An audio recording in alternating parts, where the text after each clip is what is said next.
I don't need to be on the payroll of ZANU-PF at all. This is what opponents who are trying to discredit you do.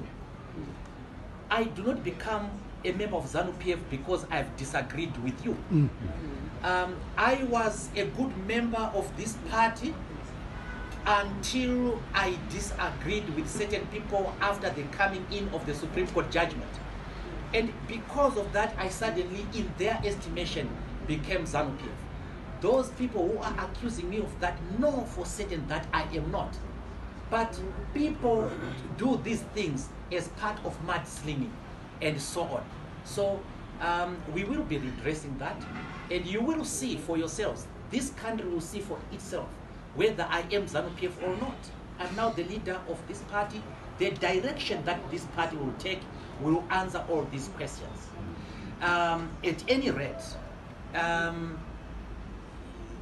when we say we want to work with the ruling party, it does not mean that we want to be part of the ruling party.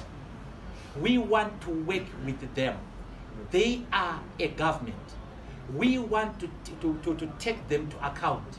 And we can only take them to account when we interact with them.